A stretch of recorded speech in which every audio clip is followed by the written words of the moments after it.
Hello students, आज हम कक्षा 9वीं का प्रश्नावली 2.5 का पहला प्रश्न हल करना सीखेंगे और प्रश्नों को समझेंगे। ठीक है, जैसा कि आपको पता है कि 2.5 में सर्वसमीकरणों का प्रयोग है। ठीक है, तो जो 2.5 का पहला प्रश्न है उसमें इन दोनों सर्वसमीकरणों का प्रयोग है।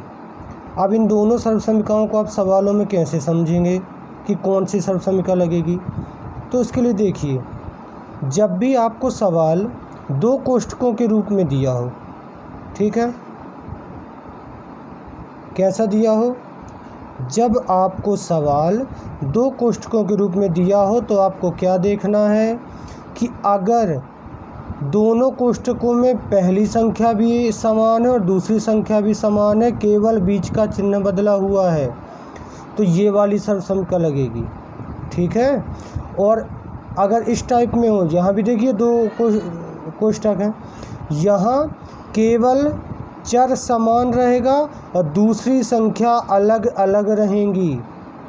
चिन्ह कुछ भी हो सकते हैं, धन ऋण कुछ भी हो सकते हैं। अगर दो कोष्ठक हैं, पहला पद समान है किंतु दूसरे पद दोनों के अलग अलग हैं, तो फिर दूसरी वाली सर्वसमीकरण लगेगी। ठीक है, अगर दोनों कोष्ठक एक से केवल बीच के चिन्ह बदला है तो पहला वाला, और अगर दोनों कोष्ठकों में एक पद समान है और दूसरा पद अलग अलग है तो फिर दूसरी वाली लगेगी। ठीक है, तो अब देखिए, जैसे प्रश्न पहले में पहला सवाल ये है, क्या, x धन 8 x ऋण 10।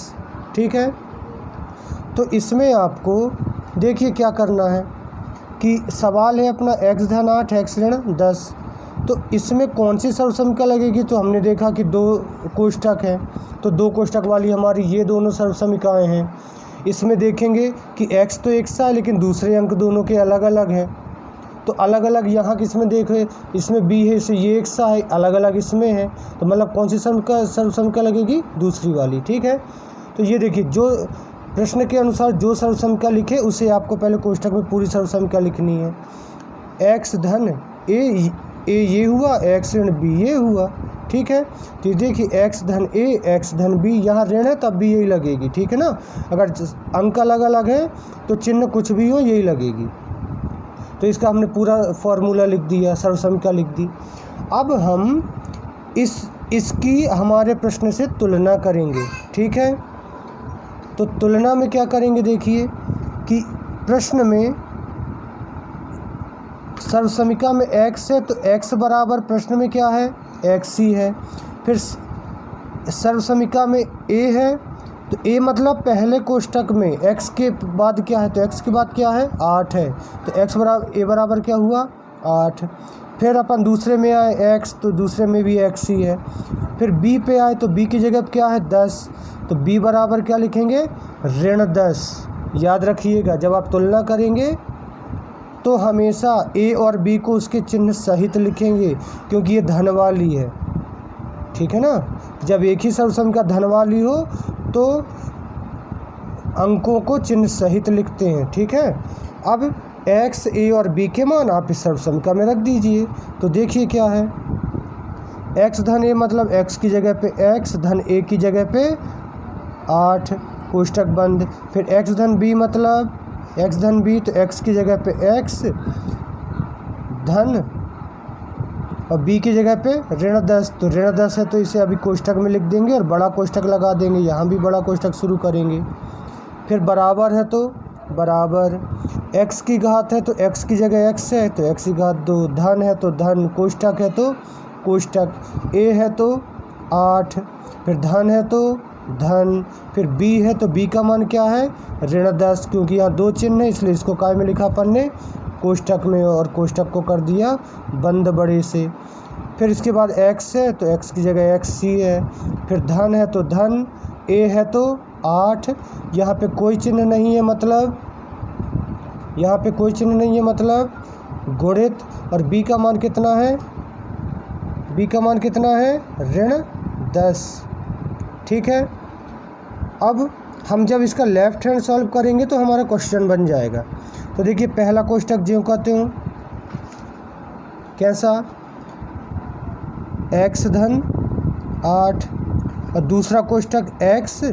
जब भी यहाँ अलग अलग चिन्ह है तो आपको अलग अलग चिन्ह है तो हमेशा क्या लगता है, ऋण, धन ऋण ऋण। और ये 10 कोष्टक बंद। देखिए बिल्कुल सवाल आ गया बराबर। अब इधर देखिए कोष्टक हल करेंगे तो x तो ज्यों का त्यों रहेगा, x की घात 2 धन।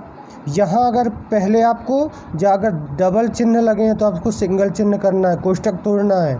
तो 8, यहाँ भी देखो धन ऋण ऋण, अलग अलग चिन्ह तो हमेशा ऋण आता है। तो ये 10 कोष्टक बंद, x की जगह पे x, फिर ये धन। अब यहाँ देखिए 8 और ऋण 10 का गुणा है तो कैसा गुणा होता है, संख्या का संख्या कर दीजिए। तो 8 दाम 80 और एक ऋण है तो यहाँ ऋण भी लग जाएगा, धन ऋण ऋण। अब धन और ऋण है इसलिए उसे काय में लिखेंगे अपन, कोष्टक में। अब एक स्टेप और, तो बराबर ये x की घात 2 धन 8 में से 10 घट गए। तो जब अलग अलग चिन्ह होते हैं तो छोटी में से बड़ी घटती है तो बड़ी में से छोटी को घटा देते हैं और बड़ी का चिन्ह लगा देते हैं। तो 10 में से 8 गए तो कितने बचे, 2 और बड़ी का चिन्ह ऋण 2। ठीक, अब ऋण है तो इसको क्या में लिखेंगे, कोष्टक में। फिर x है तो x, अब यहाँ धन ऋण हुआ तो ऋण, और 80 का 80। ठीक, अब इसी को आप आंसर के रूप में क्या लिखते हैं, x की घात 2 धन ऋण ऋण 2x ऋण 80। ये हो गया आपका आंसर। ठीक है बेटा, आया समझ में।